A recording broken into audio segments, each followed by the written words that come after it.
বাংলাদেশের সংসদ সদস্য আনোয়ারুল আজিম আনার হত্যাকাণ্ডে জড়িত জিহাদ হাওলাদারকে নিয়ে শনিবার আবারও ভাঙড়ের বাগজোলা খালে তল্লাশিতে নেমেছে পশ্চিমবঙ্গ পুলিশের ডিজাস্টার ম্যানেজমেন্ট দল।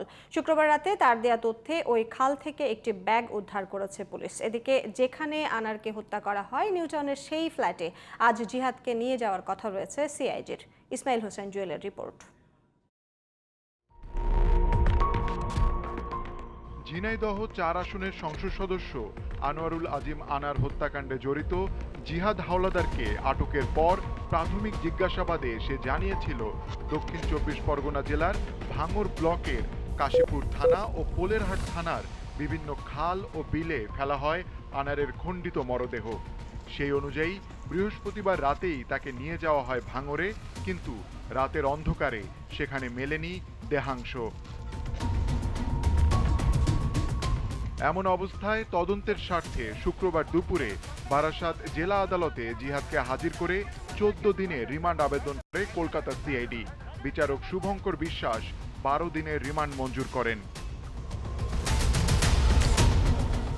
এরপর জিহাদকে নিয়ে আবারও মরদেহ উদ্ধারে অভিযানে নামে পুলিশ। ড্রোন সহ অন্যান্য প্রযুক্তির সহায়তায় চালানো হচ্ছে তল্লাশি। জলাশয়গুলোতে ডুবুরিরা অনেক খোঁজের পরে পচা ও দুর্গন্ধযুক্ত একটি ব্যাগ পাওয়া গেলেও সেখানে মরদেহের কোনো অংশ আছে কিনা তা নিশ্চিত হওয়া যায়নি। ক্রাইম যারা করে তাদের জন্য একটা আস্তানা হয়ে পড়েছে এই বাগজোলা খাল।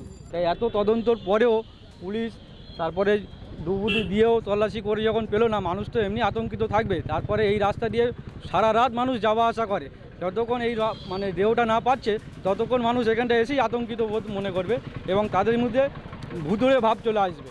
মরদেহ উদ্ধারে অভিযান চলবে বলে জানিয়েছে কলকাতা সিআইডির কর্মকর্তারা। Ismail Hossain Jewel, GTV news.